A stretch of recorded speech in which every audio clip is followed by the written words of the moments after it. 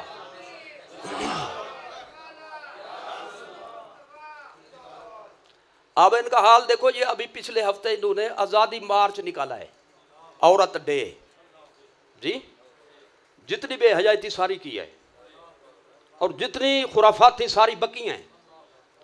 اللہ سن لے، رسول سن لے جی، فلاں سن لے، فلاں سن لے، سب کا جمع کیا، ہمیں آزادی چاہیے، لا حول ولا قوت الا باللہ جی۔ تو اس کے لیے میں ایک جملہ کافی سمجھتا ہوں، یہ جو عورت تھی شروع میں جب پیدا ہوتی تھی اس کو زندہ گاڑ دیا جاتا تھا زمین میں، ہمت کرو جی، بیٹی کا پیدا ہونا معیوب تھا، لوگ بیٹی کو جی منحوس سمجھتے تھے اور اپنے لیے دھبا سمجھتے تھے، لہذا زندہ اٹھا کر گڑھا کھود کر اس کو دفن کر دیتے تھے۔ تو ان کو جو عزت دی وہ اسلام نے دی، ان کو جو حفاظت دی وہ اسلام نے دی۔ تیرا کھائے تیرے غلاموں سے الجھیں، ہے منکر عجب کھانے غرانے والے، جس نے تمہیں عزت دی عظمت دی اسی کو بکواس کرتے ہو جی، اسی کی طرف زبان کھولتے ہو، اور پھر رسول اللہ صلی اللہ علیہ وسلم کی توہین کی، ام المومنین عائشہ صدیقہ کی گستاخی کی۔ تو میں نہیں سمجھتا کوئی مسلمان اس میں ہوگا، کیونکہ فتنے کا دور ہے، ضرور غیر مسلم عورتیں اس میں شامل ہوئی ہیں جی، ہمت کرو ذرا تھوڑی سی، کلمہ پڑھا ہے سرکار کا، ان کا تھوڑا پڑھا ہے جی تو جن نے بکواس کی ہے جی، حضور کا نام لے کر بکواس کی ہے، نیٹ پہ موجود ہے، ہم ان سب پہ لعنت بھیجتے ہیں، اور حکومت اسلام کا فرض بنتا ہے کہ ان کو نتھ ڈالے اور قرار واقعی ان کو سزا دے جی، کیونکہ یہ سرزمین بنی تھی مدینے والے کے نام پہ، تو جو ان کے نام پہ بنے انہی کے چرچے یہاں پہ جاری ہوں گے، ان کے ڈنکے بجیں گے، اور یہ پاکستان کی سرزمین بنی ہی حضور کے نام پہ صلی اللہ تعالی علیہ وسلم۔ خیر یہ درمیان میں بات آ گئی تو حضور نے فرمایا، اللہ تعالیٰ نے فرمایا آپ یہ پردے کا حکم اپنی ازواج کو، اپنی بنات کو اور مسلمانوں کی خواتین کو سنا دو۔ بناتی کا و بناتی کا، میں اس انتظار میں ہوں کہ اس لفظ کو دہرائیں گے آپ، و بناتی کا، اگر ایک بیٹی ہوتی تو فرماتا و بنتی کا، و بناتی کا، اپنی بیٹی کو سنا دو، بیٹی نہیں بیٹیاں، بیٹیوں کو سنا دو جی۔ تو اسی وجہ سے یہ پکے سے پکا مسئلہ ہے قرآن کی روشنی میں کہ رسول اللہ صلی اللہ علیہ وسلم کی ایک شہزادی نہیں، جمع کا صیغہ استعمال ہوا، حدیث اور تاریخ متعین کرتی ہے کہ ان کی تعداد ہے 4 جی۔ اور حضرت عثمان غنی کو ذی النورین کیوں کہتے ہیں؟ 2 نوروں والا کیوں کہتے ہیں؟ وہ 2 نور ہیں حضور کی شہزادیاں، 3 یہ ہو گئیں، اور ایک ہے حضرت ابو العاص، وہ حضور کے داماد ہیں رضی اللہ تعالیٰ عنہم اجمعین۔ تو ایک مختصر سوال ہے کہ جب حضور کی شہزادیاں 4 ہیں تو حضور مباہلے کے موقع پر ایک کو کیوں لے گئے جی، باقی 3 کو کیوں نہیں لے گئے؟ مختصر جواب ہے، لوگ مغالطہ دیتے ہیں حضور کی ایک ہی شہزادی تھی، اگر 4 ہوتی تو پھر ان کو بھی ساتھ لے جاتے۔ میں کہتا ہوں اگر مگر کی ضرورت ہی نہیں ہے، کیونکہ قرآن میں لکھا ہے وہ بناتی کا۔ خاموشی بھی کمال کی ہے، سبحان اللہ، میں نے آیت بھی یاد کرا دی، لفظ بھی پڑھا دیے، اب بھی خاموش ہیں۔ قرآن کیا کہتا ہے؟ وہ بناتی کا۔ تو زیادہ سے زیادہ یہ ہوگا، یہ سوال ہے، کیا ہے؟ تو سوال ہوتا ہے کم علمی کی وجہ سے، یہ سوال ہوتا ہے کھوپڑی کی خرابی کی وجہ سے جی، اصول اس سے نہیں ختم ہوتے جی، اللہ رسول کے فیصلے نہیں اس سے متاثر ہوتے، لہذا تسلی کرائی جائے گی زیادہ سے زیادہ۔ ایک جملے میں تسلی کرا دیتا ہوں، جس سن میں یہ مباہلہ ہوا حضور کی تمام شہزادیاں، 3 شہزادیاں اس سے پہلے وفات پا چکی تھیں، ہمت کرو، سیدہ زینب پہلے وفات پا چکی تھیں، سیدہ ام کلثوم بھی پہلے وفات پا چکی تھی، حضرت سیدہ رقیہ کا وصال بھی اس سے پہلے ہو چکا تھا۔ جب اس جہان میں یہ موجود ہی نہیں تھی تو حضور کیسے لاتے ان کو؟ اس لیے نہیں لائے کہ تھیں اور نہیں لے آئے جی، بلکہ وجہ یہ تھی کہ یہ اس جہان میں موجود ہی نہ تھیں، وصال فرما چکی تھی۔ اتنا سی بات تھی، اندیشہ عجم نے جسے بڑھا دیا فقط زیب داستاں کے لیے، یعنی غلط رنگ دے کر پیش کیا۔ حضور کی ایک شہزادی تھی، یاد رکھو حضور کی 4 شہزادیاں ہیں، بولو، اور 4 شہزادیاں نہ ماننا یہ توہین ہے سرکار کی۔ کیسے؟ وہ اس طرح سے کہ بیٹی آپ کی ہو میری ہو، کوئی کہے ان کی نہیں۔ سمجھنے کی کوشش کریں، ذرا تہ تک پہنچیں اور مسئلے کو جو ہے نا گہرائی تک پہنچ کر سمجھیں۔ بیٹی ہماری ہو، کوئی کہے ان کی نہیں، یہ کسی اور کی ہے، بولو توہین ہے کہ نہیں؟ ہمارے بارے میں یہ لفظ ہو تو توہین ہے، امام الانبیاء کی بات ہو تو سب سے بڑی توہین ہے، کائنات کی سب سے بڑی بے ادبی ہے۔ تو لہذا حضور کی شہزادیاں 4 ہیں۔ یہ ضمنی بات آ گئی، میں نے آپ کے سامنے رکھ دی۔ یہ کہہ رہا تھا کہ اللہ تعالیٰ نے آیت میں حسنین کریمین کو حضور کا بیٹا کہا،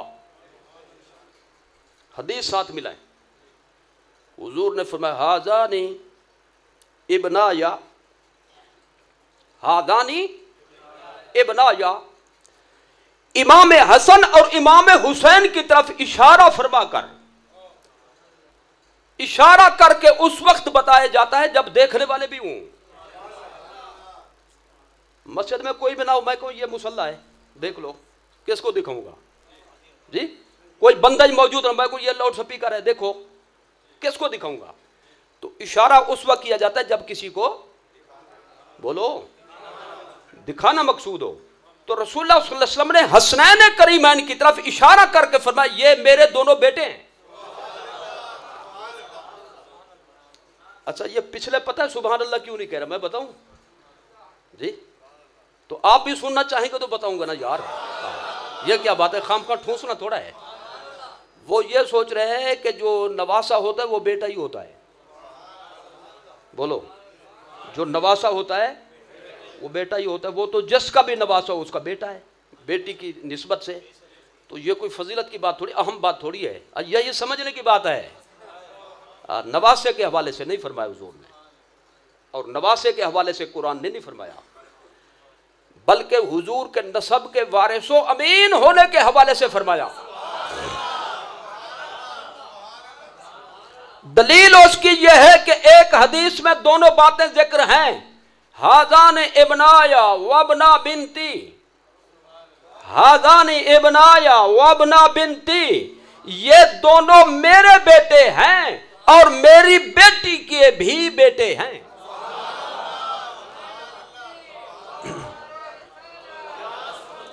نعرہ آہستہ لگائیں، نیند نہ کھل جائے کسی کی، آرام سے لگائیں، بالکل سکون ہے آج بہت بڑا. اور نعرہ لگائیں تو پتہ چلے.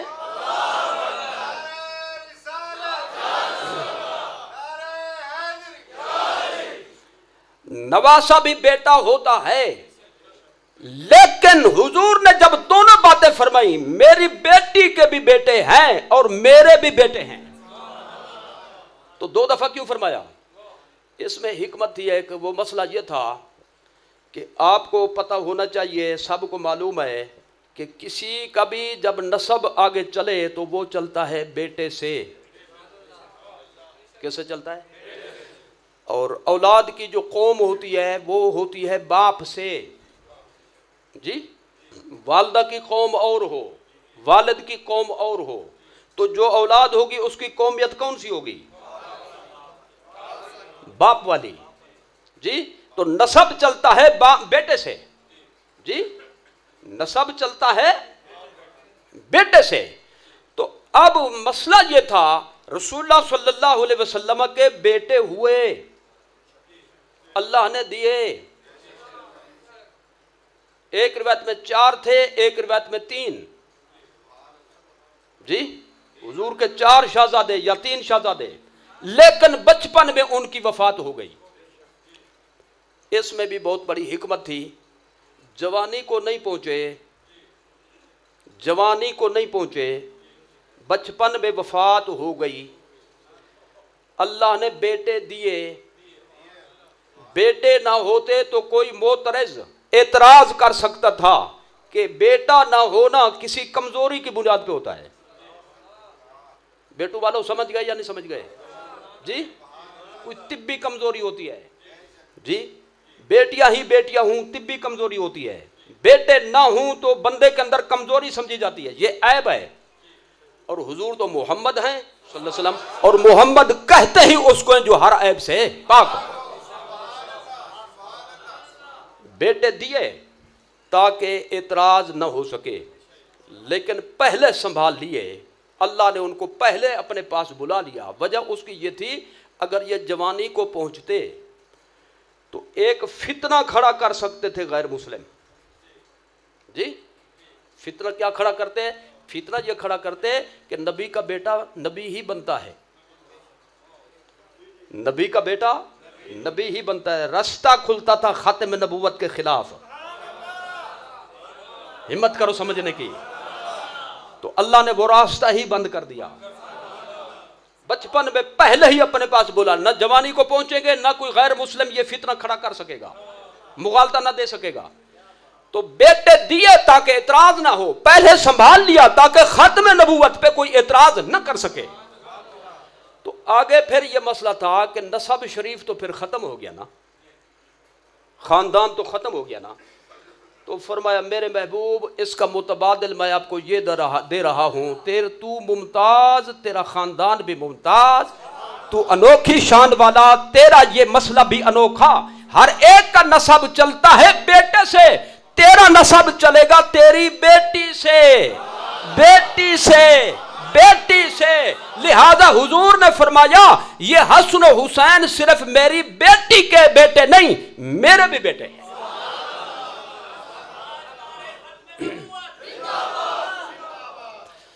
تو یہ ہے فضیلت کی بات. تو خراج تحسین پیش کرنا اور سلام پیش کرنا مقصود تھا. سلام یا حسین، ہمت کرو، سلام یا حسین. جی شاہ کربلا کو ہمارا سلام ہو. خراج تحسین پیش کرنا تھا موقع کی مناسبت سے. آج ہم نے برکت لی حضرت سیدنا امام حسین کے ذکر پاک کی. انما یرید اللہ لیذھب عنکم الرجس اہل البیت ویطہرکم تطہیرا. حسین منی وانا من حسین، احب اللہ من احب حسینا، اللہم انی احبہما فاحبہما واحب من یحبہما. اے اللہ مجھے حسنین سے محبت ہے، حسن سے محبت ہے، حسین سے محبت ہے. سرکار فرما رہے ہیں جی تو بھی ان سے محبت کر، اور جو دینی ایمانی محبت ان سے رکھے اس کو بھی اپنا محبوب بنا لے. تو یہ در حقیقت ہم نے ان کو بلند نہیں کیا بلکہ ہم نے خود کو بلند کیا. جیڑا تیرے دیوے بالے رب ہوندے بالدا، وما علینا الا البلاغ المبین.